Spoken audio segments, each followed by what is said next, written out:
today we're going to have some fun and build our ultimate F1 driver by combining the top attributes from both past and present F1 drivers. I'll name a specific attribute and we'll each pick a driver who we think best embodies it. Then we'll leave it to our own anchors to decide which version of our ultimate F1 driver comes out on top. So if you're ready, Alex, what we are going to work through is a series of headlines, and then you're going to tell me your thoughts and I'll do the same. So who's the fastest driver of all time? Hello and welcome to Formula for Success. I'm David Coulthard, and sadly for some, pleasure for others, EJ is nowhere to be seen once again. But don't worry, your eardrums are safe from his growl this week. And no, I won't be doing this episode on my own. Due to popular demand, we've brought him back for another round. It's Alex Jacques. How are you, Alex? I love the surprise in your voice at popular demand. You're a pro, you tried to disguise it, and yet here I am again. Well, look, due to my demands, I didn't realise there was other people out there as well. But listen, you're a popular man. You know, I don't see in these, I occasionally, under the cover of darkness and behind, a closed door, I go on these sort of opinion rooms where it's sobering, isn't it? Because when people don't like you, they really tear you apart. So I've been torn apart many a time on these sort of chat rooms, but I've never seen anyone go, what does Alex know? Who's this guy? You know, you seem to be universally popular. I think it's mainly because they can't spell my surname. I think that's getting me out of a lot of trouble. So let's go with that. So you fall between the what is it they call it when you're being online abused? What is that? Is there an official title for that? You probably don't know. You've never had it. No, look at that. Completely. That word does not appear in your vocabulary. No, I don't know what you mean. What do you mean? Well, trolled or whatever you call trolled. it. You never get. No, but because also, Googling your own name, it's never a good idea. It never ends well. Yeah, okay. Well, you've never had a good trolling. We've discovered that. So shall we move on?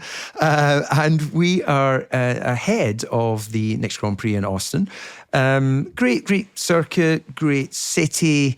Where does it rate in your experience? And I would certainly recommend for those that are maybe even still towing the water with Formula One, if they just want a destinational Grand Prix, which is what I call any of the ones where you get to enjoy the city and then go and have a little bit of on-track action, it's definitely up there. It's got to be top 10 at least. Yeah, it's one of the best weekends of the year from an overall event point of view. The circuit, really clever idea. They stole a load of corners from other circuits. It means that it's a great layout. So it's great to actually watch the cars on track. The food and the drink in Austin is unbelievably good. And the general, some circuits in the past and some cities in the past didn't make a huge deal out of Formula One being there. Everywhere we kind of go now, everyone really enjoys it. But Austin really enjoy hosting F1. And that's turned into one of F1's best weeks of the year, I think. Yeah, it's a cracker, isn't it? So, look forward to being there. Are you actually on site in Austin? Because sometimes you do the broadcasts from Formula One's HQ for broadcast in Biggin Hill. No, I'm going with that one. I'm not just saying nice things about it. I love that event and looking forward to being on site. Well, excellent, because that's one little tidbit for our listeners. We are always together doing the co-commentary when I'm at Grand Prix, but not always in the same room, which has its challenges. But largely speaking, I think it's like any relationship. You get used to the timing of, I know when you're doing your intros and when you need your space, and then when we're in the race, of course, occasionally we might talk over each other through excitement, but largely in the room or out of the room, we make it work. It's a strange one, isn't it? Because I don't think anyone was doing it before the pandemic, and then everyone out of necessity had to do it post-pandemic. So it's made being in different places a way to work, and there's a great flexibility to it sometimes. I mean, we did have the Convox cam break the last time we tried it, which has never happened before. So at one point I couldn't see you, so I was like, wow, we really are in a world of fun here. And I was like, that's it, DC, keep talking. We're nearly able to fix that camera. I can't see him. So occasionally it's total chaos in the background, but yeah, as you said, we make it work most times. Yeah, well, actually, I don't know if we'd get the permissions, but maybe we'll just do a little side note to see if we could, capture a little bit of footage from one of the commentary boxes that we could put up on our social channel, just to give people a little insight to how professional you are and how sort of unprofessional I can be on occasion. But anyway, we love the sport and we love talking about it and bringing it to our listeners. So before we move on to a slightly different formula for success this week, anything that you are personally thinking we should watch out for in Austin in terms of throwing it forward for the teams, the drivers? We'll have Liam Lawson stepping in for Daniel Ricciardo. Don't believe there'll be any other driver changes. It historically has been a good track for both Red Bull and Mercedes. McLaren, they've just been pretty good everywhere, haven't they? Yeah, and Lando led a lot of laps here last year and looked like it was going to be the day for his maiden victory. I think Red Bull, if they can find an upgrade for Austin that gives Max a greater balance, then I think Max will be back into contention. I think he's been in damage limitation mode and really impressively in damage limitation mode. Races like Silverstone and last time out at Singapore, really strong to find himself turning what could have been a fifth or a sixth into a second place. But I think it's going to be it's almost like a bellwether. It's almost a litmus test. If Red Bull can't unlock the potential of the car for Austin, where is it going to happen? Because they've got this lead in, so I think they'll be desperate for a better balance. And if they get that, then I think we'll see Max fighting for wins again and game on for the title to the end of the year. If not, he's going to have to try and do what Jenson Button did and just, slippery feet carrying the vase across the line where you don't have the car, but as long as you can tick off the races and not lose too many points, you've got a chance. All right, well, not long until we find out who rings the bell in Austin with their upgrades. And it's a hell of a season of Formula One. Certainly one of the closest and most entertaining that I can remember. And Alex, I've got to assume for you, one of the best you've ever commentated on. Yeah, without doubt, because you just don't know what you're going to get. 2021 was amazing, but you knew it was going to be Max or Lewis. We've got so many different drivers who can win a race at the moment that it's just been so, as you say, it's just been so much fun. And, quali's tight and the races go all the way to the end. And yeah, I don't think anyone expected this, but really enjoying it. Yeah, indeed. 21 was emotional, I think is the best way to describe that season. I remember being in the commentary box with you and Mark Webber, and what was unfolding. Mark and I were both kind of looking at each other, and of course you're being professional and sharing with the audience what's unfolding. And I think Mark and I both looked at each other with a look of, we're supposed to be saying something, but we were speechless. Yeah, it's one of the strangest the strangest 2 minutes I've ever had on air was that last lap in Abu Dhabi. Wild stuff. It was indeed. Well, there was three of us in the comm box, but at that moment you were very much alone. But you handled it perfectly, so thank you for that. Right, we're going to move on, and today we're going to have some fun and build our ultimate F1 driver by combining the top attributes from both past and present F1 drivers. I'll name a specific attribute, and we'll each pick a driver who we think best embodies it. Then we'll leave it to our own anchors to decide which version of our ultimate F1 driver comes out on top. So if you're ready, Alex, what we are going to work through is a series of headlines, and then you're going to tell me your thoughts, and I'll do the same. So, who's the fastest driver of all time? Nice, easy one to start with. I'm going to go for Jim Clark. Ooh. Is that because you're talking to a Scotsman, or is that actually a deeply held, long-serving belief? No, I looked at it earlier on, and I was like, right, well, you've got so many contenders you could go for, but I think Jim Clark, if you look at his results, if you look at his speed, he was so far ahead of his peers. I don't think there's been a driver that far ahead of a group ever in the history of the World Championship. There's some glorious stats, like he finished second once in his career, broke down 10 times from the lead, still won 25 Grand Prix, two-time world champion. I mean, just immensely quick. with the Lotus team. A name that, because it was in the 60s, doesn't get mentioned anywhere near as much as it should. But I think in terms of the gap to everyone else, I think Jim Clark, for his era, because this is an impossible game, isn't it?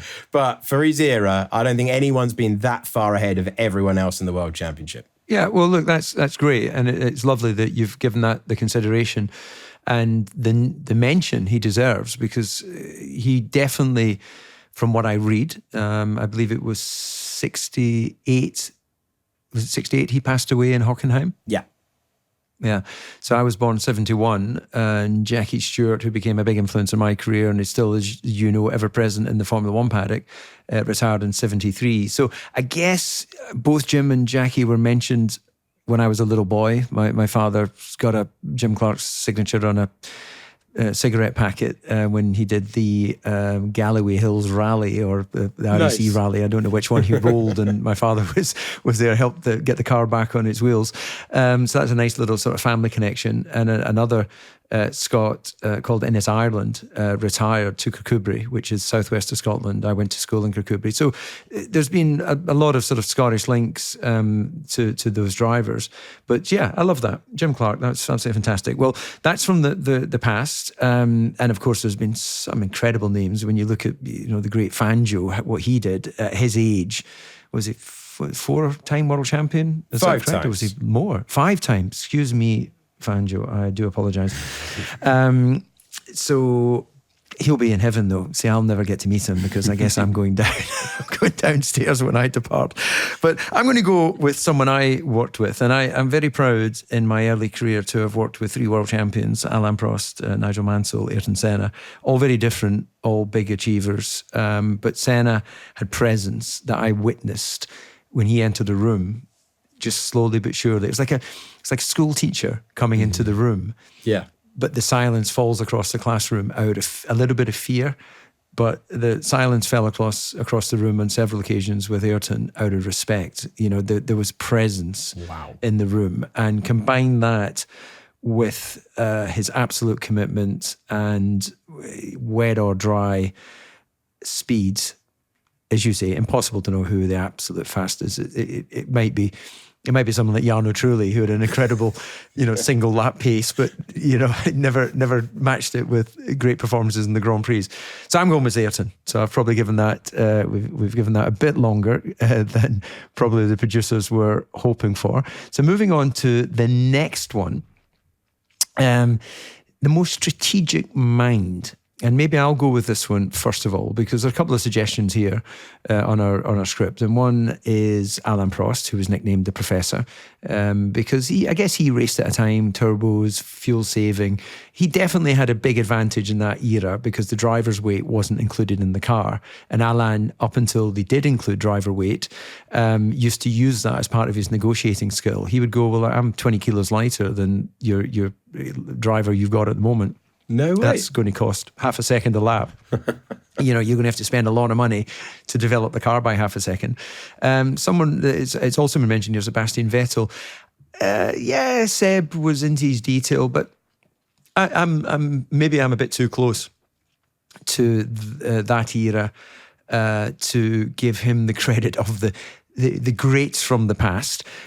So I'll stake my claim on Alain Prost. But then you've got to imagine, when you mentioned Jim Clark earlier, your Jackie Stewarts, these guys, Graham Hill's winning Monaco several times, they must have been the ultimate strategists, because their lives were in their hands in a way that my generation, although my career started through the tragic losses of Roland Ratzenberger and Ayrton Senna in Imola 94, it was just a much safer era.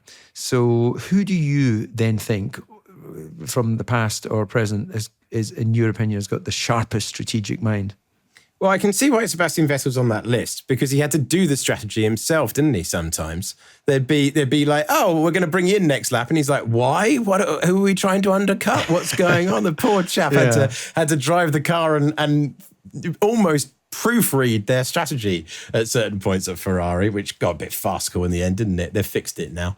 I was going to go for Jackie Stewart purely because of reading about his mental preparation, how he emotionally prepared himself, the fact that they didn't have the data that they have now, the fact he knew when to retire, such a key part because it was so dangerous in that era. Yeah, he was going to be my pick, and knowing when to make himself unpopular for the safety and knowing when to use his influence. I just think just a great motor racing brain, and part of his World Championship legacy was definitely the way he was able to articulate key things at key moments. So I'll go for Jackie. Okay, that's a good one.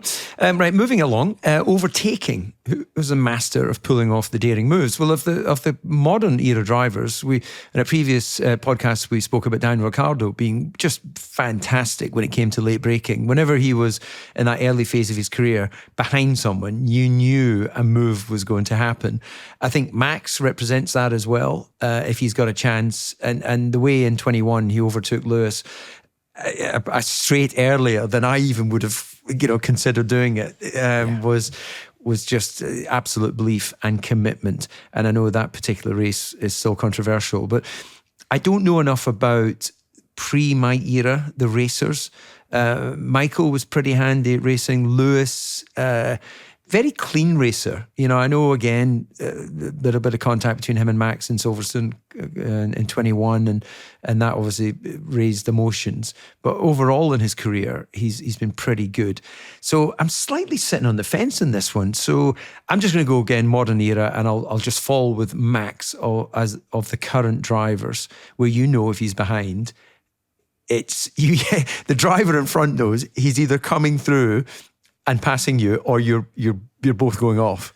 Yeah, I think with that in mind, I'm going for Lewis. I think it's so many brilliant moves, lots of wheel-to-wheel stuff. Of course, if you run at the front for your entire career, you're going to have a few collisions along the way. I think back to Bahrain 2014 when Rosberg, just better around that circuit, better tyres, should have won. He was passing and repassing. As close as I've ever seen to a masterclass of overtaking in Formula One. It was brilliant. Yeah, no, Lewis, I've always acknowledged just how clean he is on track. He doesn't lose his front wing very often, doesn't get involved. He's got the patience. So, yeah, that was a trickier one. Right, defending. Who's the toughest driver to pass? Well, in my era, probably Michael, because you had to be very committed to get the pass done. If you stuck your nose in a half-hearted way, you were losing your front wing. But that was part of what made him so brilliant. He was kind of ruthless at every element of what he was doing, and that moved the bar and certain driving standards. Going way back, I couldn't possibly know. When I was watching it on television, I would hear James Hunt complain about people like Rene Arnoux being difficult to overtake. But I don't know if that was because they were really good at defending or whether they were just never looking in their mirrors. That's quite a tricky one, isn't it? Who would you not want to race against? I think Fernando Alonso can make his car a mile wide. One of his most famous wins is Imola 2005 when, Michael Schumacher was way quicker, got up to the back of him, and somehow he stayed ahead. He's had so many great moments where you're like, oh, hold on, this big name, because he's not always been in the most competitive car, but he's going to be tricky to overtake.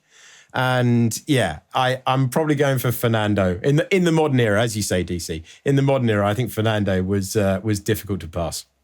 Well, that means we probably have to give a notable mention to Petrov, because did he not manage to hold Fernando up in a Renault when Fernando was in a Ferrari around?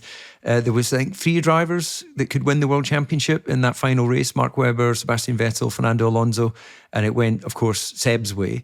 And could have gone Fernando's way, but he got stuck behind a Renault. Yeah, got his tactics dished back out to him, and didn't love it on the cool down lap, I seem to remember.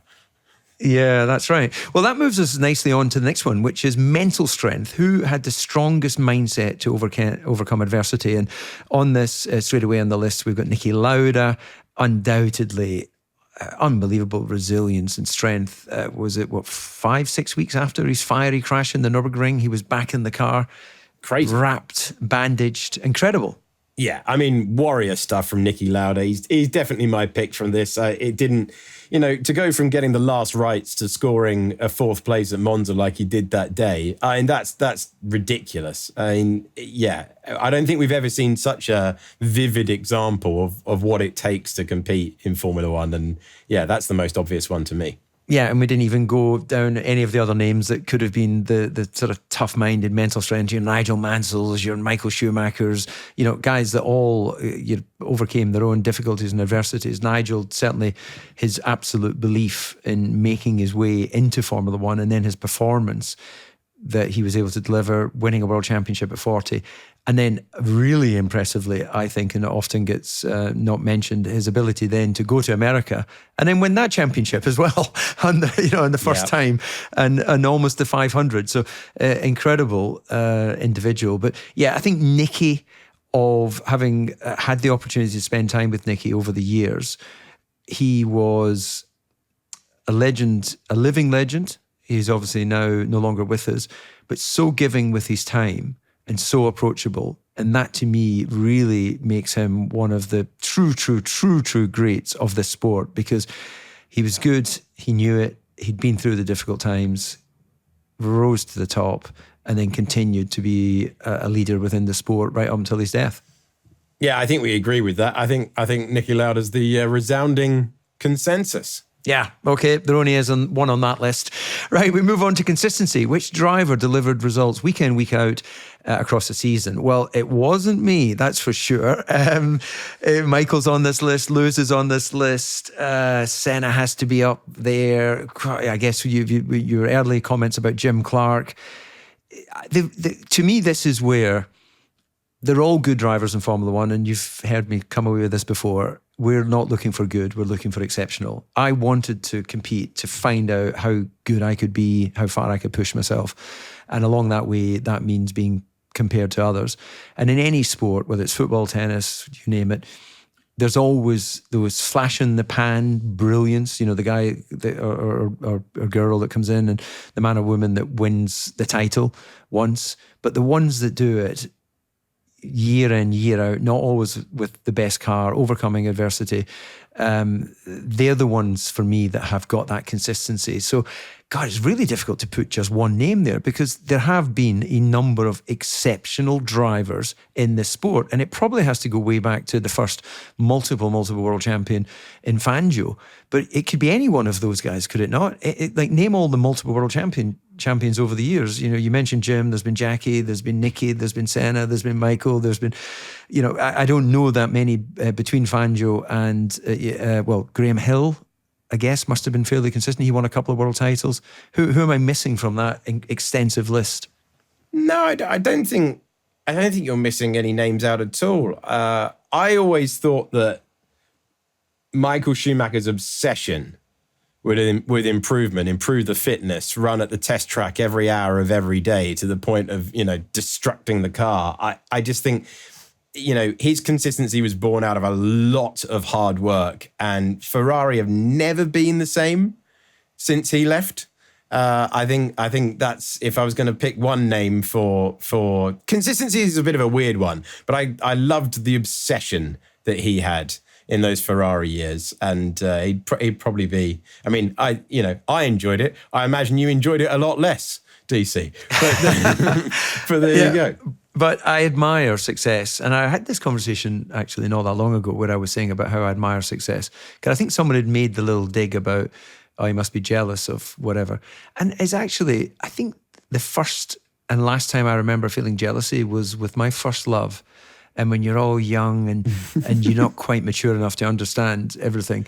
And I just remember it being a really horrible emotion that I didn't see the positivity in it for me or for my girlfriend at that time. And I sort of vowed to myself that I never want to feel that emotion again, and I want to channel that emotion into something different. And therefore, admiration is where I would put, if somebody's being really successful, and you might try and be struggling to link success in a Formula One car to feeling jealous about a partner, but it's actually the consistency of application is something that's admirable. Whether you like an individual or not, in this business, in this sport, it's not about, it's not a personality contest in that respect. It's about results. And Michael definitely took a background of humble beginnings, had clearly been given work ethic from his family, and just brought that in his own form to the sport, having come out through sports cars, probably learned in those difficult sports cars with people like Jochen Mass and guys like that, just how to manhandle, or driver handle is probably the appropriate word, of course, we should be using today, the car around the racetrack. And then that must have given him an advantage when he came to Spa in that Jordan, that beautiful Jordan, to give Eddie a little tip of the cap, one of the most beautiful, iconic looking liveries. And then a star was apparently born. Of course, the reality is he'd been around for several years preparing himself. Yeah, absolutely. Do we have one more category left? Are we going to argue? We do indeed. I mean, we mentioned a lot of names there. I think consistency is hard, right? Because you don't become a multiple champion or a great or even get mentioned in that sentence unless you have consistency. So, yeah. Yeah. We're going with Michael. Right. And the final one on this list, so we can end up with a sort of super duper driver, is personality. And, well, yeah, I guess personality isn't linked to lap time per se. But you've got to think of your James Hunt, Daniel Ricciardo, who seems to be leaving the sport as a driver right now. There must have been all sorts of weird and wonderful characters over the years, flamboyant drivers that we've not had the chance to meet. But yeah, James Hunt definitely sort of stands out as someone who had a larger than life approach to life. What other names could we drag from the past through to the modern era? I think Graham Hill had basically an entire book of one-liners. I mean, what he got away with was outrageous. Some wonderful lines from him. James Hunt, Daniel Ricciardo, absolutely. I mean, James Hunt was just at the time of his life, didn't he? Just absolutely, I mean, racing driver, world champion, lots of fun along the way, I think is the quickest way to put it. Brilliant. I mean, yeah, a brilliant personality as well as a champion as well. Okay, well, look, just to recap, in no particular order, we've come up with the following names. We've come up with Fernando, we've come up with Lewis, we've come up with Jim Clark, Senna, Hunt, Michael. We mentioned Graham Hill, Alain Prost, Jackie Stewart and Max. So that's a number of names that came to our minds when we were running through that list. And it'll be interesting to see what the anchors would put on their list. And we'll find out in the future how they have voted. So the anchors, make sure that you head to our socials at F1 for Success to continue the debate.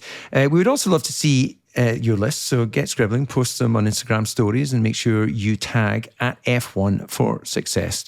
We'll repost them and shout out the best ones in a future episode of the podcast. All right, Alex, that's all we have time for. You'll be glad to know. We could debate for hours what driver possesses the best attributes in F1, but let's save some of that discussion for the next time we're together, which will be in Austin, which I'm looking forward to. So again, to our anchors, remember you can get in touch with us on social media, F1 for Success, and send your questions in to ffs@whisper.tv. Well, it's a goodbye from me for now. Alex, before asking you to rustle up a goodbye, any closing thoughts to leave with our anchors ahead of what's countdown to the Formula One World Championship? Where's your eyes, where's your ears, and where's your belief on what is going to unfold in the final flurry of activity towards Abu Dhabi? I think we're going to get a title decider. I think McLaren will be Constructors' champions by then, but I think we're going all the way to the wire with the Drivers' Championship. And I'm delighted that we will be in the same room, DC, because I don't want to do a title decider in different places. Looking forward to that. Well, listeners, that's all from me. And Alex, until next time, thank you.